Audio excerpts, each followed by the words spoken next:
السلام علیکم ویورز، کیسے ہیں آپ؟ ہیلتھ پرابلمس میں میرا آج کا ٹاپک ہے ہارٹ اٹیک۔ اب ہارٹ اٹیک کیوں ہوتا ہے؟ جب ہارٹ میں بلڈ فلو رک جاتا ہے کسی وجہ سے، کوئی نس بلاک ہو جاتی ہے تو ہارٹ اٹیک ہوتا ہے۔ اب پوری دنیا میں مردوں کو زیادہ ہارٹ اٹیک ہوتا ہے عورتوں کی نسبت، اور اگر 3 اموات ہیں تو ان میں سے ایک موت کی وجہ جو ہے وہ ہارٹ اٹیک ہوتا ہے۔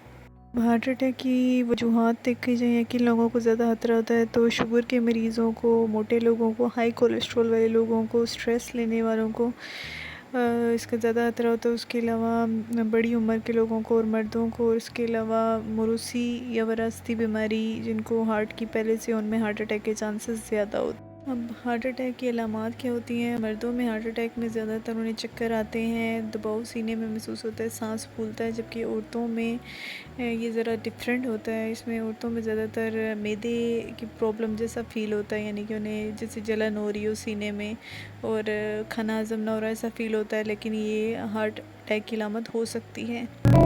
ہارٹ اٹیک سے بچنے کے لیے ایکسرسائز کرنی چاہیے، سگریٹ نوشی وغیرہ ختم کرنی چاہیے، اسٹریس سے دور رہنا چاہیے، اور اپنی خوراک فروٹس اور ویجیٹیبلز والی زیادہ رکھنی چاہیے۔ ہارٹ اٹیک ایک ایمرجنسی ہے، یاد رکھیں جب بھی آپ کو ایسی کوئی علامت محسوس ہو آپ کو فوراً ایمبولینس کو کال کرنا چاہیے، اور جتنی جلدی ہو قریبی اسپتال میں چلے جانا چاہیے۔